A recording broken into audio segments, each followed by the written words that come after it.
The CBS Radio Mystery Theater presents...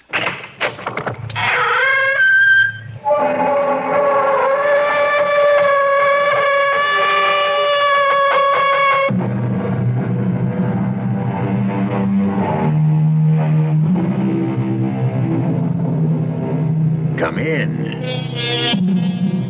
Welcome. I'm E.G. Marshall. Social scientists have been arguing for years over the troublesome question as to which is the more important influence on a child, heredity or environment.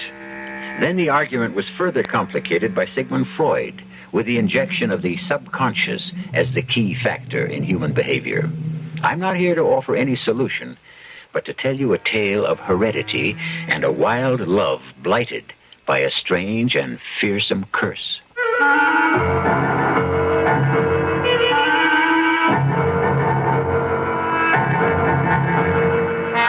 Our mystery drama, The Cezar Curse, was especially adapted from the Robert Louis Stevenson classic For the Mystery Theater by Murray Burnett and stars Richard Kiley. I'll be back shortly with Act One.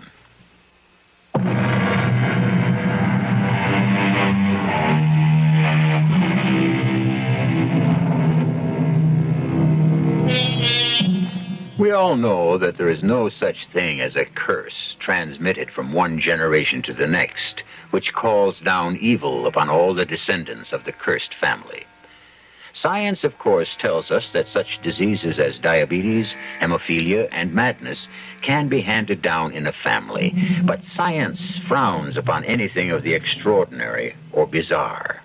In this instance, I must respectfully take issue with the scientists, and as a case in point, bring you the story of George Capewell, whom we first meet at the age of 67, as he adds a codicil to his last will and testament. Today, my family physician told me that death is no more than a week or two away. Therefore, I feel compelled to explain why I, George Capewell, will be the last of the Capewells.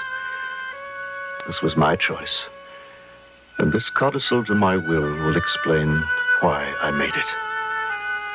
For the sake of clarity, I must go back some 40 years, to one summer when I fell seriously ill and almost died while vacationing in Spain.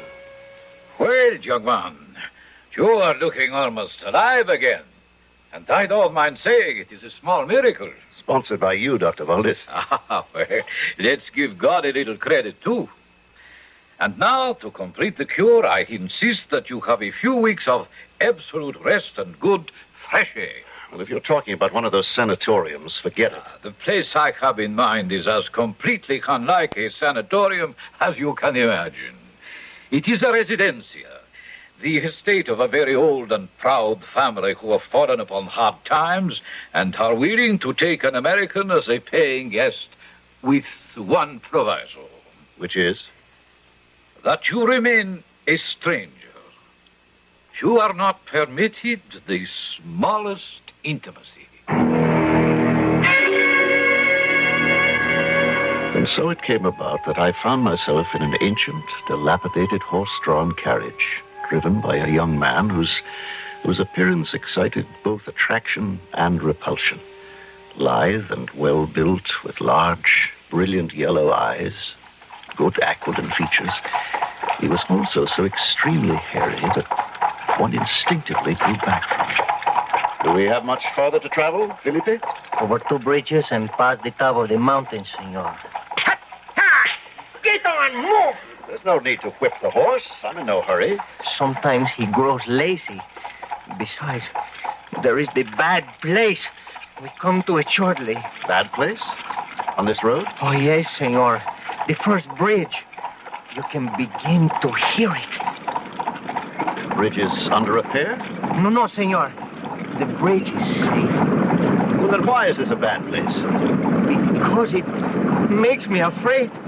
What is there to be afraid of? The noise, senor. The noise. There. It is better now. Such a noise won't hurt you, Felipe. It's just the sound of the water. So my sister tells me, senor, but still I am afraid. With that answer, I realized that there was a child's mind in that body. And from that time on, I regarded Felipe with indulgence and even a sort of liking, as I listened to his innocent prattling, until we drew up before a great, arched Moorish doorway, secured by iron-studded gates. We arrived, senor. We are home. You can descend from the carriage now, please. Through this gate, senor. Please. This is the courtyard, senor. It is very beautiful by day. And now, senor, if you please, up these stairs. Carefully. Oh, thank you, Felipe. I don't suppose we could have more light. Alas, senor, we have no electric. Only the candles. We are here, senor. Your room. But how pleasant.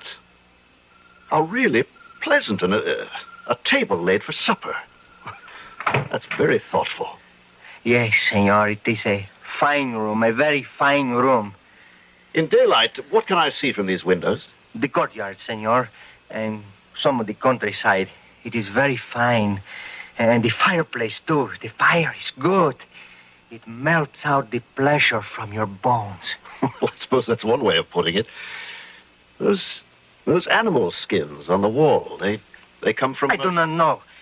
They have been here always. But look at the bed. See the fine sheets. How soft and smooth. Well, you're careful with that candle. You'll set the place on fire. Here, let me have it. So smooth. So smooth. This looks like a fine wine you have here on the table. It's from a nearby vineyard. Will you join me in a glass? Oh, no, not that. That is for you. I hate it. Very well. But then, Felipe, I would like to make this first glass of wine in this residencia a toast to your hospitality and to your mother, the senora. Gracias, senor. Which reminds me, when shall I have the pleasure of conveying my respects and thanks to your mother? Never. No, never. Good night, senor.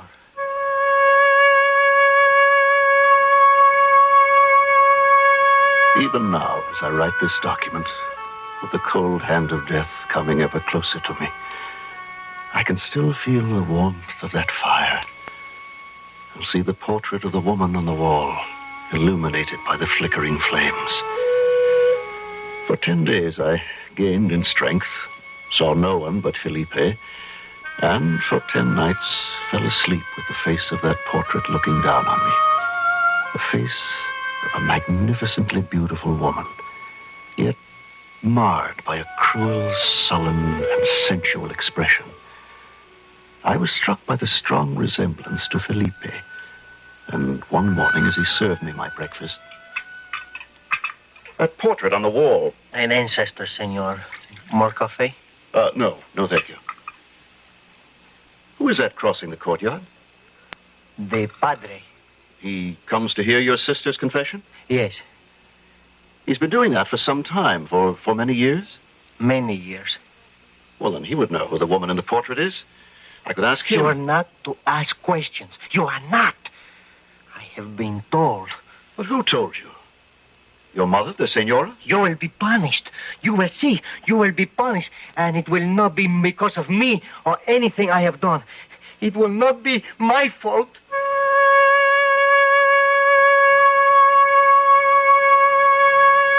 And now my pen hesitates. Even today, 40 years later, I feel ashamed. I justified my action by telling myself that I was entitled to pierce the veil of mystery that surrounded this strange household. What I refused to admit was the spell the woman in the portrait had cast upon me. Day after day, the double knowledge of her wickedness and my weakness grew clearer. So, shamefully I confess, I set out to find Felipe, to continue questioning that childlike mind. I knew I would find him in the woods, but I didn't know I'd be horrified by my discovery. Felipe, let that squirrel go. Let it go, I said. Yes, senor. I am sorry. Sorry? What kind of person are you? A little while ago, you pretended to be upset because I didn't like your coffee, and now I find you torturing a poor, dumb animal. You're the one who deserves to be tortured. I'm going to tell your mother I don't want to see you again. You're not to serve me, you understand? Please, senor, please. I go upon my knees to you.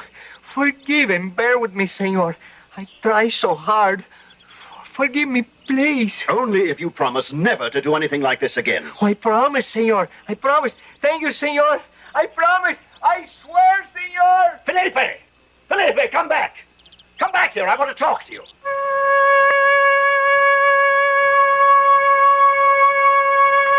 But no amount of calling brought him back.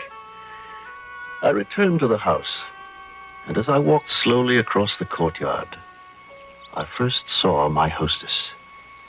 She was seated on an animal skin, leaning against a pillar, sunning herself. She was an elegant, sumptuous figure, and although she must have heard my footsteps, she seemed unconscious of my presence. Good day, Senora... Cezar. May I join you? If you wish. You know who I am? A guest. I should have presented myself to you before, but your son told me you were unavailable. You may sit here if you stay out of my sun.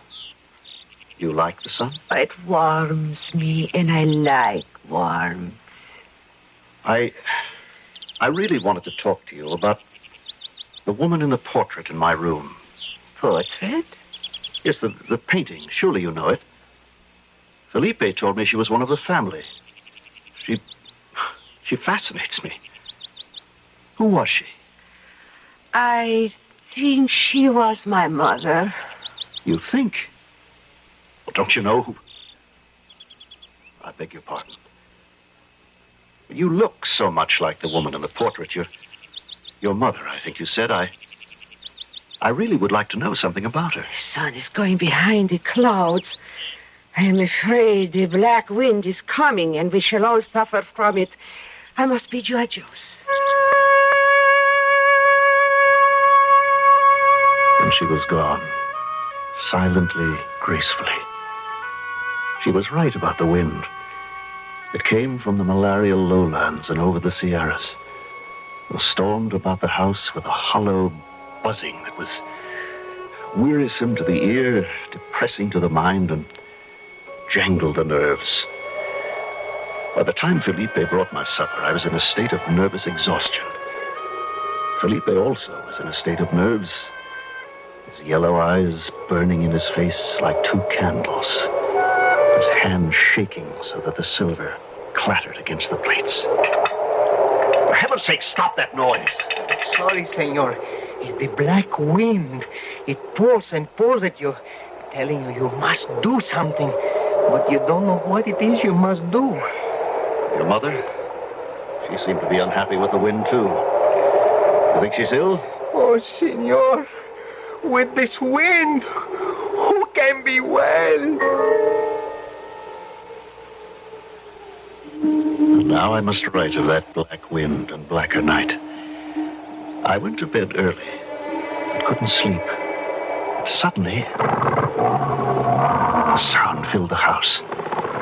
I thought of Felipe and the squirrel. I ran to the door only to find that it was locked from the outside. It resisted all my efforts to open it. I sank to the floor, my hands pressed over my ears, trying to blot out those inhuman ravings. It was useless. The last thing I heard before losing consciousness was those ravings from hell.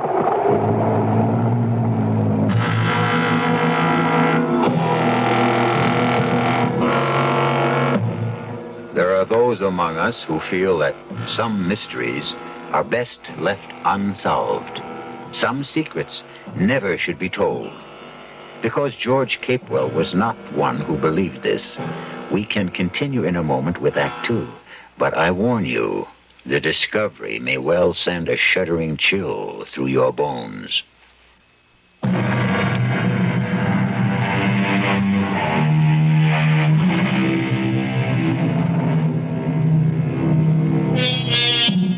Everyone within the range of my voice has experienced some evidence of love's blindness.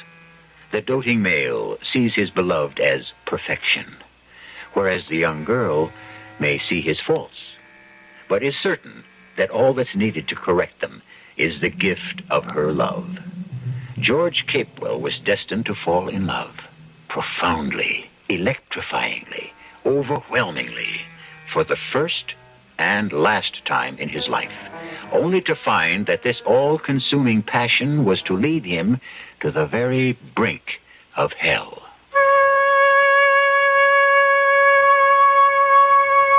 I must continue with this writing, so you will know why I leave this earth with no child to carry on the name of Capewell.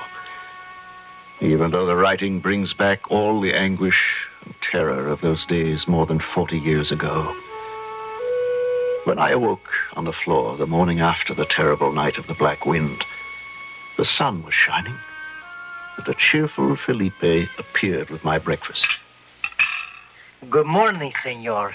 Is it not a beautiful day? Yes, beautiful. And quiet. That'll be enough coffee for the moment. Yes, senor.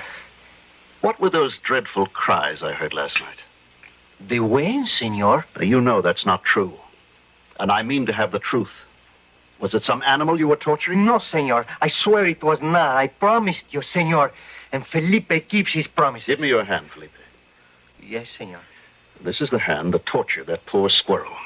But, senor, I swore to you... No use to struggle, Felipe. I'm stronger than you are. And unless I'm mistaken, this is the hand that locked my door last night. Senor, please, let go of my hand. I'm a stranger, Felipe, but I'm also a guest. And I will not be locked in my room like a criminal. Now, you understand? Yes, senor. Yes.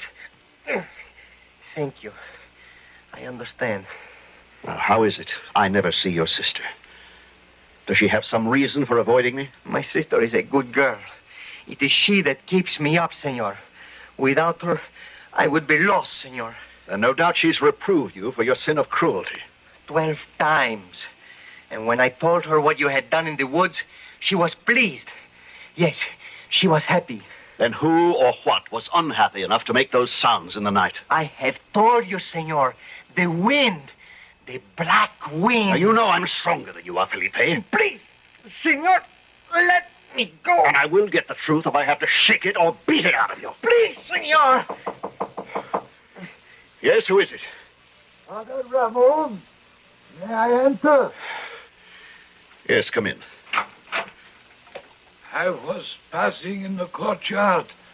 I thought I heard a cry. It was I, Padre.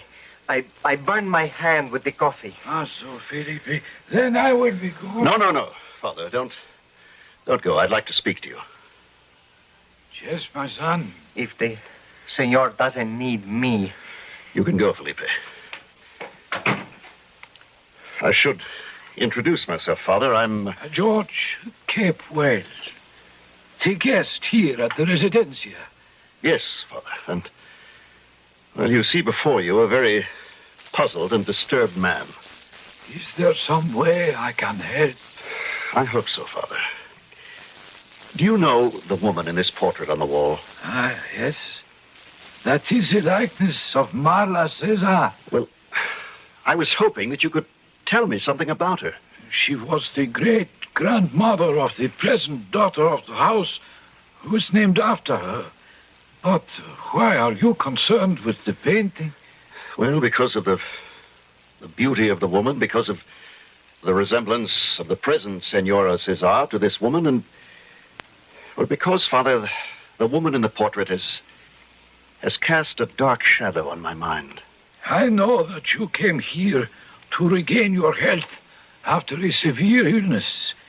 Perhaps there are still some traces of fever that linger. No fever in the world could make me hear the cries I heard last night, Father. They sounded like the bestial screams of a soul in hell. And you think they came from the portrait? The whole atmosphere of this residencia is strange. I've never seen the daughter of the house, and That is how it should be. Now, if you would forgive me, I should be with her now. I don't like to keep her waiting. You're telling me to close my eyes and ears to everything that goes on and not interfere? I am only reminding you that you are a guest, and you should remain a guest. Nothing more. Sleep came to me early, and dreams filled the night. I tossed and turned as the dreams became more and more vivid. And then I remember waking to see that somehow the beautiful face had left its frame and was bending over me. Only the face was younger than in the portrait and softer, with great eyes that looked deep into mine. I tossed off the bedclothes and struck a match to light a candle. Where are you? Come back, please. I know you were here. Come back, I won't harm you. But there was only silence, and the cruel eyes of the portrait looking down at me. I sat up the rest of the night, and it was the next day when I came face to face with Marla Cezar, as she stood in her doorway after saying farewell to Father Ramon. Once again, I looked into those marvelous eyes, and then she turned quickly and closed the door. I rapped sharply. Senorita, please open the door. Senor, it is useless. What is useless? That we should talk. But we must.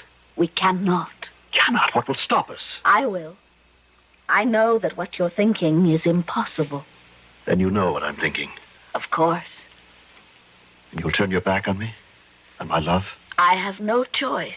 Nonsense. Everyone has a choice. Except me. Why do you say that? I know. Believe me. I know. All right, tell me why. Please, senor. It is not permitted to love me. Who will not permit it? I will not. Well, then again, I ask you why. If you really loved me, you would not ask me. If you really loved me, you'd tell me. I did not say I loved you. But your eyes speak for themselves. You knew we loved from the moment our eyes first met. Are you not ashamed? Of my love for you? No, never. Of breaking the rules under which you came to be a guest in this house? Of using your worldly wisdom to make me betray myself and my family? Are these not shameful, senor? I only know that I love you and you love me. And between two people who love, there must be trust. And between us, senor, I tell you there can be nothing but a closed door.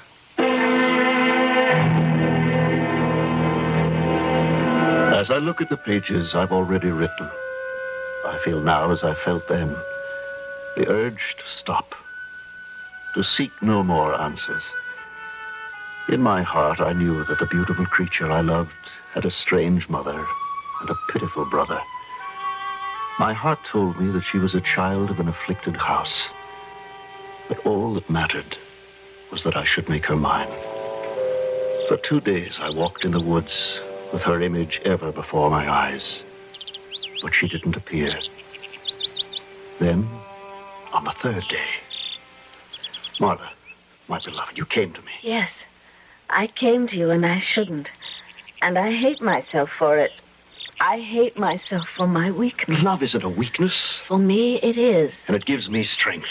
Strength to ask you to marry me and to come away with me as my wife. You don't know what you're saying. I'm saying marry me and come away from this place. Come to my country and my house and let me show you how much I love you and how much I can give to you. I can't. Marla, we were drawn together by the miracle of love. It would be a sin to ignore this miracle. This is madness. Goodbye. Marla, come back. I won't let you go. You must. Never. Please, don't touch me. Don't be afraid. Once my arms are around you and our lips have met, you'll see that I'm right. You'll know that we belong together. Oh, no. No. Marla, how sweetly the name sounds on my lips. You do love me. Admit it, darling. You will go away. Today. You will leave the residencia. and you must never return.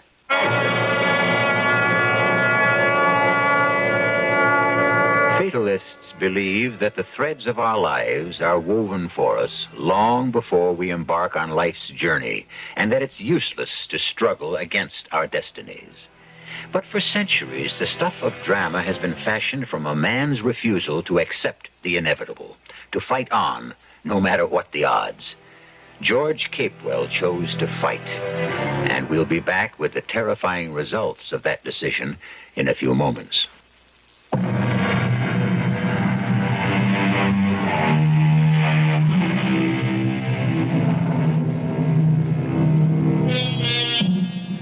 To find love, only to lose it, is an age-old story.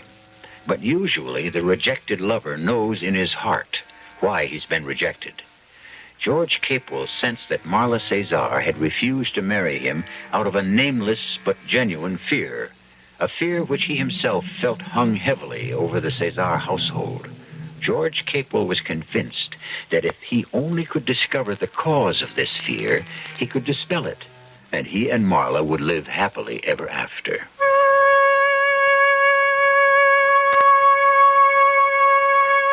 As my life and this last will and testament draw near to a close, it becomes ever more difficult for me to find words adequate to describe the anguish and terror I felt more than 40 years ago in the remote and fear-ridden Cezar Residencia.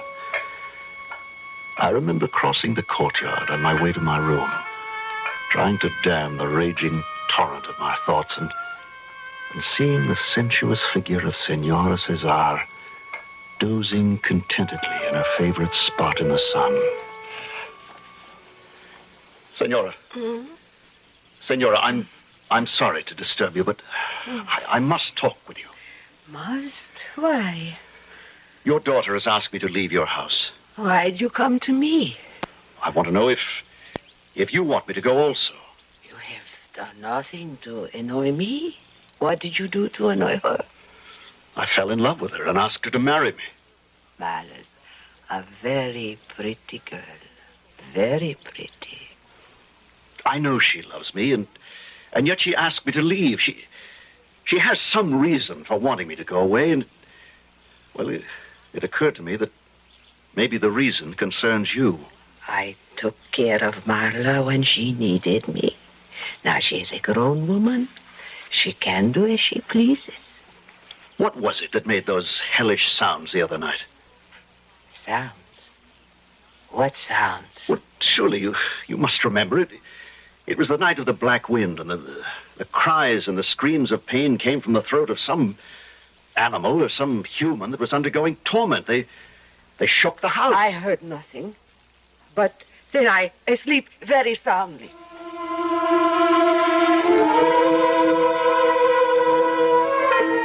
She was lying, of course.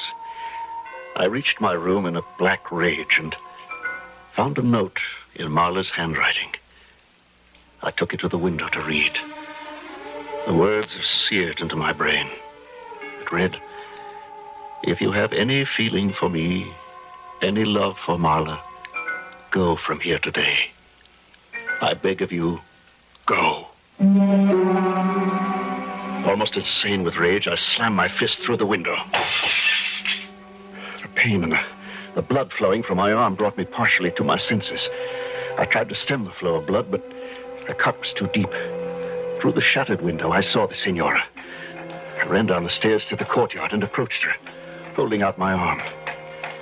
Senora, as you can see, I've cut myself rather badly. Could you help me stop the bleeding? Senora, what are you doing? Senora! For God's sake, stop it! Help! Let me! Put it off! Oh, dear God! Get her teeth out of his arm! Mama! Mama! You must stop it! Please, get her hair! Pull! Pull, for the love of God!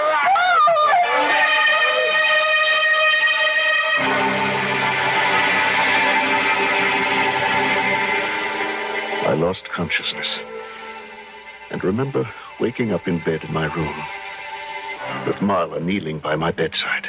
Oh, my love, my love. Dear, precious heart, I should have sent you away long ago. But I didn't have the strength. Don't cry, Marla. Darling, and don't blame yourself. I have done as you asked, sister, and brought the carriage in front. Will he be able to travel? He must, Felipe. You know that. No. You think that now I'd go away and leave you with... My mother. Can you sit up? Of course I can. Oh! He cannot walk. I will have to carry him. No, I can't leave you here. It's dangerous. I have lived here all my life. Now that there are no longer any secrets between us, you must come with me. Felipe, he must have a doctor. Take him where there will be no questions asked, and he can be attended to.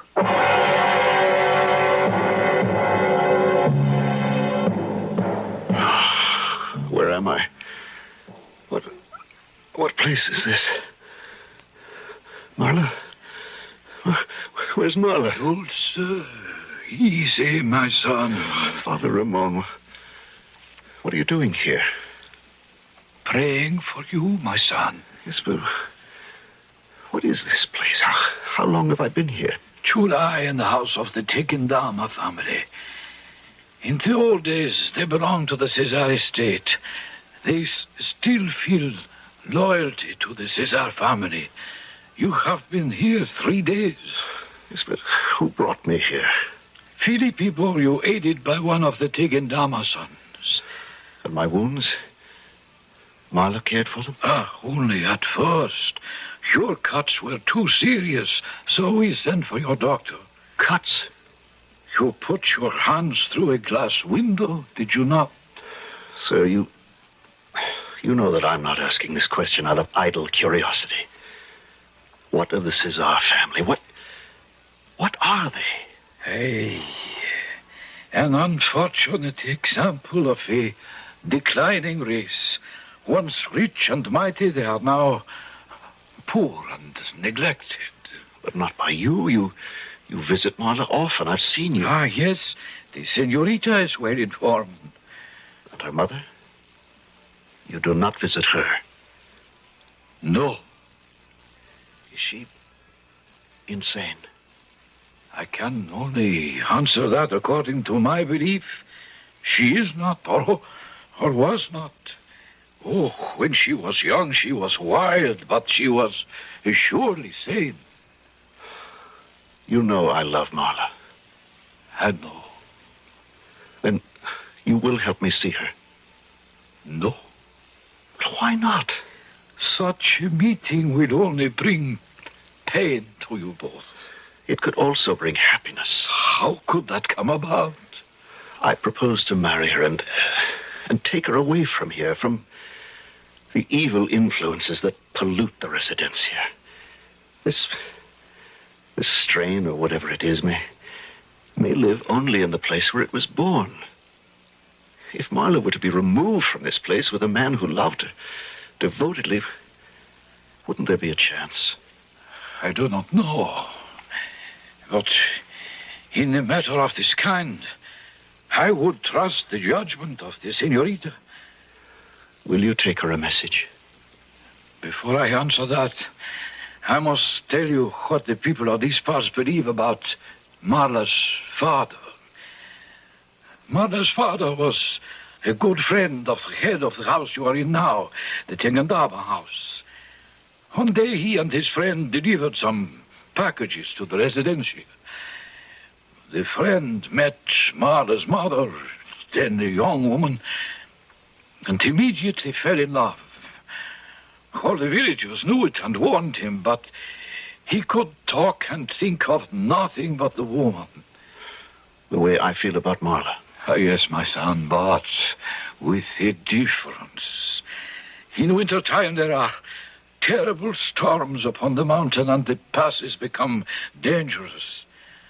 On this one night, Francisco Tequendama and his friend found themselves on the pass before the residencia. It was a wild night with snow and wind. And now I use the words of Francisco. who swears that Mara's mother came out upon the gallery with the lamp in her hand and called to them. Francisco says there was death that night on the mountains, but he felt there was worse inside the house. And did they go in? Francisco's friend did, but Francisco wouldn't. He says that he even went down on his knees in the snow and begged his friend not to enter. But to no avail. Well, what happened? Heaven knows.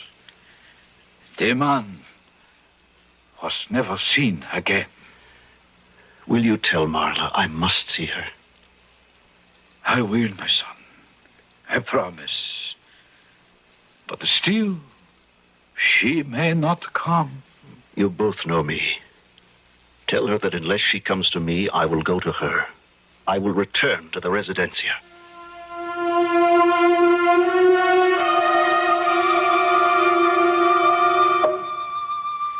It was wrong of you to send me that message with Father Ramon. I wanted to see you to tell you that nothing matters. If you will not go away with me, I will stay here with you. I ask nothing. I love you. Dearest, I know you love me, but listen. I wish with all my heart that I did not have to tell you these things. I prayed, oh, how I prayed that you would leave without seeing me or asking for me. But my prayers were not answered. I must teach you to see me for what I am, for what I may become. Not you, Marla. I know your beauty not from your face, but from your soul. Give me your hand. There. I place it against my heart.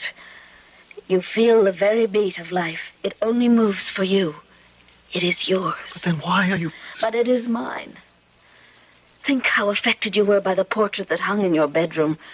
You remember that painting. Yes, every line, every feature. The woman who sat for it died years ago, and she did evil in her lifetime.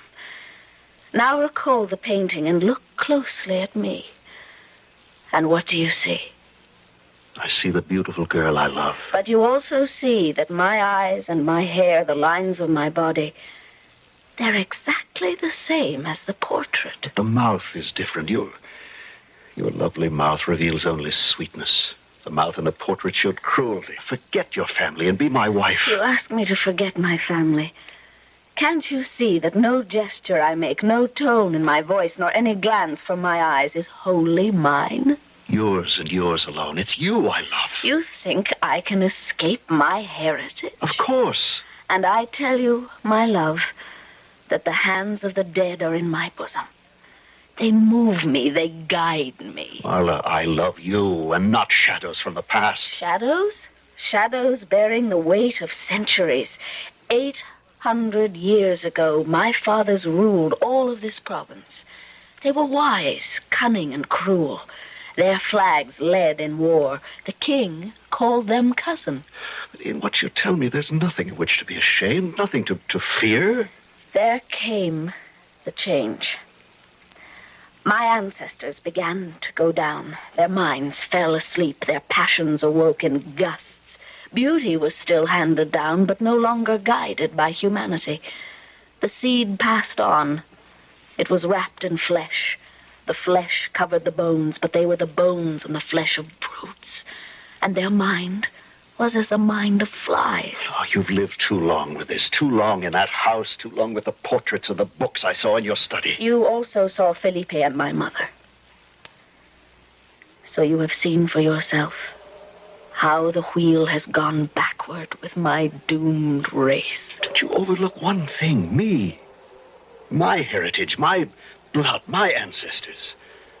I feel to be strong enough to... And if they don't? You ask me to hand down this cursed vessel of humanity, charge it with fresh life as with fresh poison. Never. I ask you to love me. I already do. And that's why we shall never meet again. Even now, the people in this village are beginning to speak of your love for me, and they will not have it. Every day that you linger here increases your peril. I'm not afraid. I have given my vow. My vow that my race shall walk the earth no more. I shall be the last. I must go. Wait, Marla, please. You heard, and you know. I must go swiftly. Remember me as the woman who sent you away and yet would have longed to keep you forever. The girl who had no dearer hope than to forget you, and no greater fear than to be forgotten. Marla. Marla. Come back!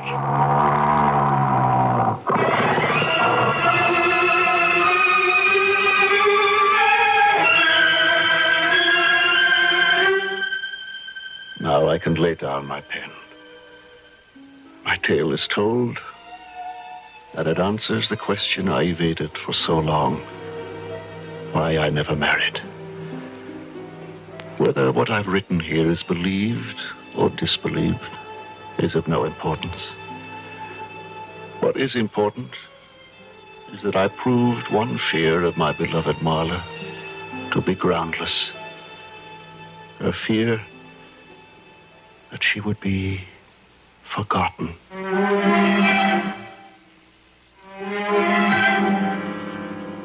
Like George Capewell, I ask for neither belief nor disbelief. The pages of history are filled with the names of people who were burned at the stake because a lot of other people believed they were witches. Therefore, I must add a fact which George Capewell omitted. A few months after he returned to his home in America, the newspapers reported the destruction by fire of an ancient residencia in Spain belonging to the Cezar family. I'll be back shortly.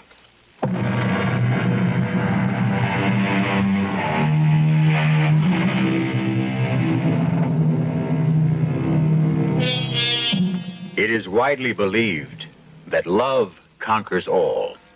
What puzzles me is why this belief is so universal when our literature abounds in stories proving the exact opposite.